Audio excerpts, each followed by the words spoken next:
शुरू करते हैं आज की 20 बड़ी खबरों के साथ। कर्नाटक के मुख्यमंत्री कुमारस्वामी की कांग्रेस को धमकी, कहा अपने विधायकों को हद में रखें नहीं तो दे दूंगा इस्तीफा। अमित शाह ने कहा कांग्रेस में ओआरओपी मतलब ओनली राहुल ओनली प्रियंका। 70 साल तक किसी को सेना के जवानों की याद नहीं आई।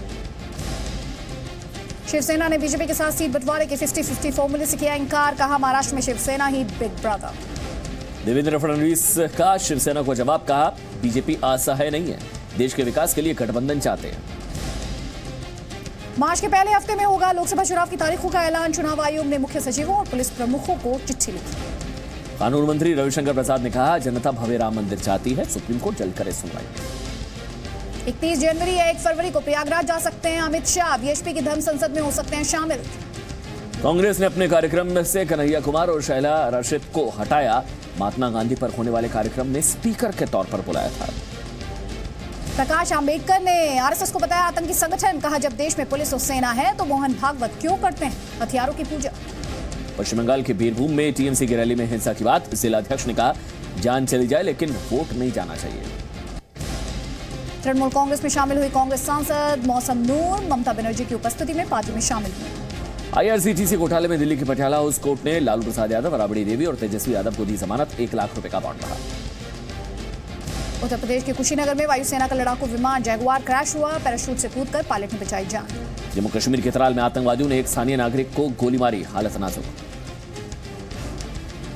दिल्ली में बीटिंग द रिट्रीट की रिहर्सल के चलते कई रूट्स पर ट्रैफिक डाइवर्ट, रात 9:30 बजे तक कई सड़कों पर गाड़ियां नहीं चलेंगी। पहाड़ों पर बर्फबारी से दिल्ली, पंजाब और हरियाणा में शीतलहर, जम्मू कश्मीर के द्रास में तापमान -31 डिग्री तक पहुंच गया।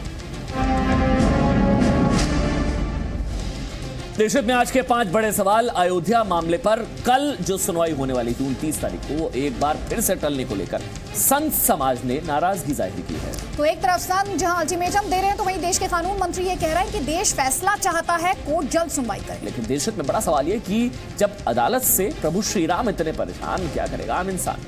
दूसरी खबर आज कर्नाटक के मैसूर से आई तस्वीरों से जुड़ी है, जिन्होंने पूरे देश को हिलाकर रख दिया। शिकायत लेकर आई महिला का कांग्रेस नेता सिद्धारमैया ने जिस तरह से अपमान किया, उसने कांग्रेस पार्टी के कल्चर पर ही सवाल खड़े कर दिए। देशहित में सवाल, सार्वजनिक जीवन की मर्यादा क्या भूल रहे हैं कांग्रेस के नेता। उधर आपको बता दें एनसीसी कैडेट्स के बीच आज पीएम मोदी ने वीआईपी कल्चर को लेकर एक बड़ी बात कही। उन्होंने कहा कि गाड़ी से लाल बत्ती हटाई, दिमाग से भी हटाएंगे। पूरी खबर आगे इस सवाल के साथ कि खुद को खास दिखाने वाली मानसिकता से आखिर हमें आजादी कब मिलेगी।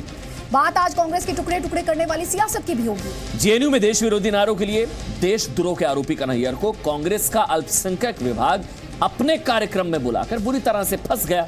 हालांकि मीडिया में खबरें आने के बाद कांग्रेस को न्योता देकर अपना नाम हटाना पड़ा। लेकिन देशहित में बड़ा सवाल ये कि आखिर टुकड़े टुकड़े गिरोह का विरोध करने से डरती क्यों है कांग्रेस। और देशहित की 5वीं खबर है केंद्रीय विद्यालयों में होने वाली प्रार्थना से जुड़ी हुई, जिसको लेकर चुनौती दी गई है। चुनौती देने वाली याचिका को संविधान पीठ के पास भेजा गया है। पूरी खबर इस सवाल के साथ कि तमसो मां ज्योतिर्गमय से भी क्या सांप्रदायिक खतरा है। सवाल यही है कि जब 107 करोड़ हिंदुओं की आस्था के प्रतीक भगवान श्री राम पर ही अदालत सुनवाई को बार बार टाल रही है, तो आम आदमी को अदालत से भला क्या न्याय मिल पाएगा। मैं तुम्हें कोर्ट में देख लूंगा, जी यही कहता है देश का आम आदमी। लेकिन आम से लेकर राम तक सभी को अदालतों ने मानो बेबस कर दिया है। क्यों बार बार राम मंदिर पर सुनवाई को टाला जा रहा है। इसी बेबसी पर देशहित आज सवाल पूछ रहा है कि देश के आराध्य के साथ कब तक अन्याय होगा। राम भक्तों की भावनाओं पर बार बार कोर्ट का हथौड़ा क्यों। देश के सबसे बड़े मुकदमे को निपटाने के लिए और कितने साल लगेंगे।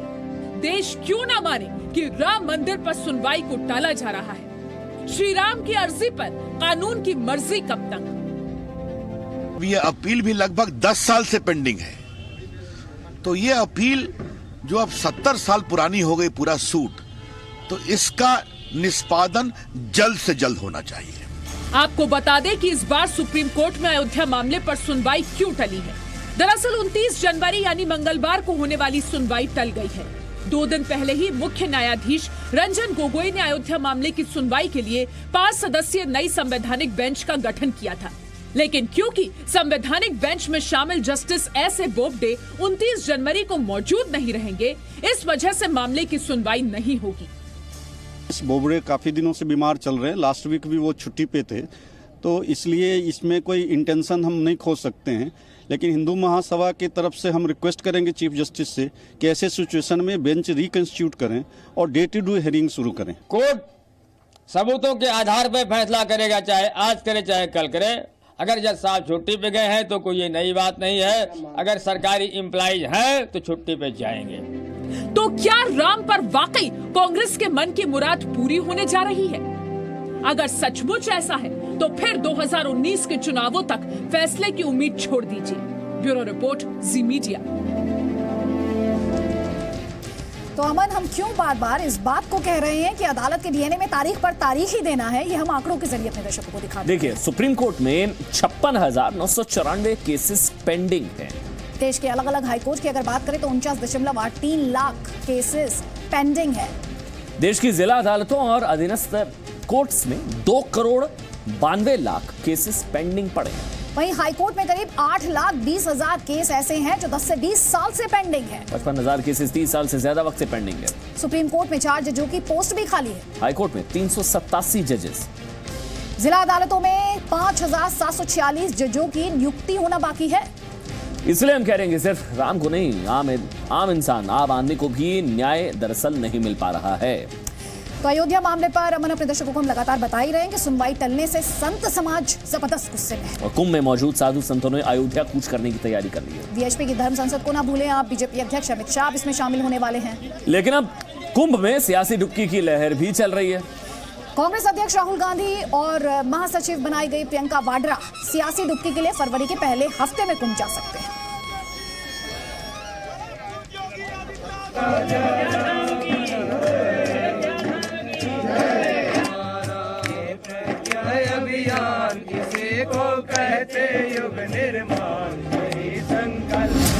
कुंभ से निकलेगा राम मंदिर फॉर्मूला। कुंभ में योगी कैबिनेट राम पर बड़ा फैसला लेगी। कुंभ में सियासी डुबकी वाली भक्ति लहर तो खूब दिखाई दे रही है। अखिलेश यादव ने आस्था के कुंभ में डुबकी तो लगाई, लेकिन राम मंदिर बनाए जाने को लेकर उनकी पार्टी कोई साफ रुख क्यों नहीं लेती है? ऐसी ही सियासी डुबकी और उसके जरिए सॉफ्ट हिंदुत्व की तैयारी राहुल गांधी और प्रियंका गांधी ने भी कर ली है। सूत्रों के मुताबिक 4 फरवरी को प्रियंका और राहुल कुंभ में स्नान करने जा सकते हैं। बीजेपी अध्यक्ष अमित शाह 31 जनवरी या फिर 1 फरवरी को वीएचपी की धर्म संसद में जाएंगे। कल मुख्यमंत्री योगी समेत पूरा मंत्रिमंडल 10:30 बजे कुंभ पहुंचेगा। मंत्रिमंडल के साथ सीएम योगी हनुमान मंदिर और अक्षयवट के दर्शन करेंगे। 11 बजे प्रयागराज मेला प्राधिकरण भवन में कैबिनेट बैठक शुरू होगी। उत्तराखंड बनने के बाद पहली बार लखनऊ से बाहर होगी कैबिनेट बैठक। कैबिनेट बैठक के बाद संगम स्नान करेगा पूरा मंत्रिमंडल। कुंभ में सभी प्रमुख संतों से मुलाकात करेंगे सीएम योगी और उनके मंत्रीगण। कुंभ में परम धर्म संसद शुरू हो चुकी है, जिसका सबसे अहम मुद्दा राम मंदिर ही है। 30 जनवरी को राम मंदिर पर पूरे दिन चर्चा होगी। इस धर्म संसद के जरिए मोदी सरकार से राम मंदिर निर्माण के लिए संसद में कानून बनाने की बात कही जाएगी। विश्व हिंदू परिषद 31 जनवरी को राम मंदिर मुद्दे पर धर्म संसद का आयोजन कर रही है, लेकिन सुनवाई टलने से संत समाज में गुस्सा है। कभी जज नहीं होंगे, कभी तारीख बदली जाएगी। ऐसे करते करते 4 साल बीत गया, सरकार भी जाने वाली है। तो देखिए धर्म संसद में क्या होता है। क्या सुप्रीम कोर्ट गंभीर नहीं लगता इस मुद्दे पर? बाकी अन्य मुद्दे पर उसकी गंभीरता झलकती है, क्यों राम मंदिर के मुद्दे पर उनकी गंभीरता नजर नहीं आती? सुनवाई जो टली है वो अच्छा नहीं हुआ देश की संस्कृति के साथ में, और वो होना चाहिए। साधु संत अयोध्या कूच की बात कह चुके हैं, लेकिन सवाल ये है कि क्या संत समाज मोदी सरकार पर दबाव बना पाएगा? विशाल पांडे के साथ कविता शर्मा, जी मीडिया, प्रयागराज। देश हित में हम हमेशा आपसे कहते हैं कि अपने तर्कों को मजबूत रखिए, स्पष्ट रखिए। जी न्यूज मानता है कि अयोध्या में राम मंदिर जरूर बनना चाहिए और जल्द बनना चाहिए। देश हित में इसके पीछे हमारे 4 तर्क है। पहला तर्क है, राम सिर्फ हिंदुओं के आराध्य ही नहीं बल्कि जीवन का मार्ग भी है।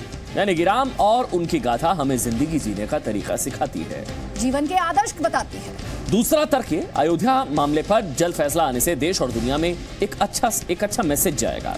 संदेश ये है कि एक दूसरे की संस्कृति का सम्मान करके आगे बढ़ना भारत की कला है। तीसरा तर्क, अयोध्या हमेशा के लिए विवादों के साए से निकल जाएगी और पर्यटन के लिहाज से, आर्थिक लिहाज से इकोनॉमी के लिहाज से वहां पर डेवलपमेंट जो है, विकास तेजी से होगा। चौथा तर्क भी आपके सामने रख देते हैं, राम मंदिर का मुद्दा राजनीतिक या चुनावी मुद्दा नहीं रह जाएगा। मंदिर की जगह शिक्षा, सेहत, रोजगार के मुद्दों पर चुनाव लड़े जाएंगे, जो अब तक मंदिर के मुद्दे पर लड़े जाते हैं। देश हित में अब बात करते हैं छात्र हित की। दिल्ली में लगने वाली पीएम मोदी की पाठशाला की। देश भर के स्कूलों में परीक्षाएं शुरू होने वाली हैं। और पिछले साल की तरह इस बार भी प्रधानमंत्री नरेंद्र मोदी छात्रों के साथ सीधा संवाद करने वाले हैं। मैं डॉक्टर बनना चाहता था, नहीं बन पाया, मैं तो एक बार फिर प्रधानमंत्री नरेंद्र मोदी देश भर के स्कूली बच्चों को परीक्षा के दौरान टेंशन फ्री रहने का गुरु मंत्र देंगे। प्रधानमंत्री नरेंद्र मोदी अक्सर अपने मंत्रियों की क्लास लगाते हैं, लेकिन कल नरेंद्र मोदी एक शिक्षक की भूमिका में नजर आने वाले हैं। इस साल पीएम मोदी की परीक्षा पर चर्चा खास है। शायद दुनिया के पहले प्रधानमंत्री है कि जो परीक्षा जैसे गैर राजनीतिक विषय पर चर्चा करते हैं। इस बार वो छात्रों से, अभिभावकों से और अध्यापकों से, तीनों संबंधित जो घटक है उन सबसे संवाद करेंगे। प्रधानमंत्री नरेंद्र मोदी 29 तारीख यानी कल दिल्ली के तालकटोरा स्टेडियम में छात्रों, शिक्षकों और अभिभावकों से परीक्षा और उसके तनाव पर चर्चा करेंगे। प्रधानमंत्री जी ने पिछली साल शुरुआत ही की थी मेरे दोस्तों, तो वो छात्रों को एक दोस्त के नाते पुकारते भी है और उसको ट्रीट भी करते हैं, और उनमें एक अध्यापक छुपा हुआ है। परीक्षा पे चर्चा 2.0 कार्यक्रम से देश के साथ साथ विदेश के प्रतिभागी भी वीडियो कॉन्फ्रेंसिंग के जरिए कार्यक्रम में हिस्सा ले पाएंगे। माईगव ने एक कंपटीशन अरेंज की और उसमें 1 लाख से ज्यादा लोगों ने भाग लिया, और छात्र भी थे, स्कूल कॉलेज के, और पेरेंट्स भी थे और टीचर्स भी थे, और उनमें से जो 2000 विजेता है वो देश भर से इस कार्यक्रम के लिए आएंगे। तो अगर आप भी अपने बच्चे के एग्जाम को लेकर टेंशन में हैं, या फिर आपको भी समझ नहीं आ रहा है कि अपने बच्चों को परीक्षा वाले तनाव से कैसे बचाएं, तो फिर आपको भी प्रधानमंत्री मोदी के गुरु ज्ञान की जरूरत है। दिल्ली से रविंद्र कुमार के साथ ब्यूरो रिपोर्ट, जी मीडिया। कॉमन बजट करीब है, ऐसे में देश हित में इसकी चर्चा भी जरूरी है। आज हम आपका बजट ज्ञान बढ़ाएंगे। आपने देखा होगा कि हर बजट में वित्त मंत्री अपने भाषण में कुछ भारी भरकम शब्दों का इस्तेमाल करते हैं, लेकिन टैक्स देने वाली जनता को इसका मतलब भी नहीं पता होता। तो चलिए कुछ भारी भरकम शब्दों के मतलब आपको समझाते हैं। सवाल यह है कि बजट अनुमान का मतलब क्या है, अमन? एक साल का राजकोषीय एवं राजस्व घाटा, मतलब फिस्कल डेफिसिट, राजकोषीय घाटा, यानी कि एक वित्तीय वर्ष के दौरान केंद्र सरकार ने कितना खर्च किया, और कर राजस्व यानी कि टैक्स के जरिए जो राजस्व हुआ, जो आमदनी हुई, उसके जरिए सरकार को कितनी आमदनी हुई, ये होता बजट अनुमान। सवाल यह भी है कि गैर योजनागत व्यय किसे कहते हैं? वो सार्वजनिक खर्च जो विकास कार्यों की कैटेगरी से अलग होता है। अनप्लान्ड एक्सपेंडिचर इसको कहा जाता है, जैसे कि रक्षा व्यय, पेंशन, महंगाई भत्ता, बाढ़, सूखा पर किया गया खर्च। सवाल यह भी उठता है कि विनिवेश, ये लफ्ज अक्सर सुना जाता है, ये किसे कहते हैं? इसका अंग्रेजी में अनुवाद होता है डिसइन्वेस्टमेंट, विनिवेश। निवेश की उल्टी प्रक्रिया, मतलब निवेश की गई रकम को वापस निकालना। सरकारी कंपनी है, सरकार की कंपनी है, उसके शेयर्स बेच दिए जाएंगे तो उसको डिसइन्वेस्टमेंट कहते हैं, विनिवेश। योजनागत व्यय क्या होता है? वो खर्च जो विभिन्न विभागों की चलाई जा रही योजनाओं पर किए जाते हैं। सार्वजनिक ऋण का मतलब क्या होता है? वो कर्ज जो सरकार आम जनता और वित्तीय संस्थाओं से लेती है, इसे राष्ट्रीय ऋण या राष्ट्रीय कर्ज भी कहा जाता है। ट्रेजरी बिल किसे कहते हैं? 1 साल से कम अवधि वाले बॉन्ड या सर्टिफिकेट जिसे भारत में केंद्र सरकार जारी करती है। देश हित में अब बात करते हैं वायुसेना के फाइटर प्लेन के साथ हुए क्रैश। उत्तर प्रदेश के कुशीनगर में वायुसेना का लड़ाकू विमान जगुआर क्रैश हो गया। वायुसेना ने हादसे की जांच के लिए कोर्ट ऑफ इंक्वायरी के आदेश दे दिए। तस्वीरें खुद बयां कर रही हैं कि वायुसेना का जगुआर विमान हादसे का शिकार हुआ। जमीन पर आकर गिरने से पहले पायलट फाइटर प्लेन से सुरक्षित निकल गया था। क्रैश होने के बाद जमीन पर आते ही विमान में आग लग गई।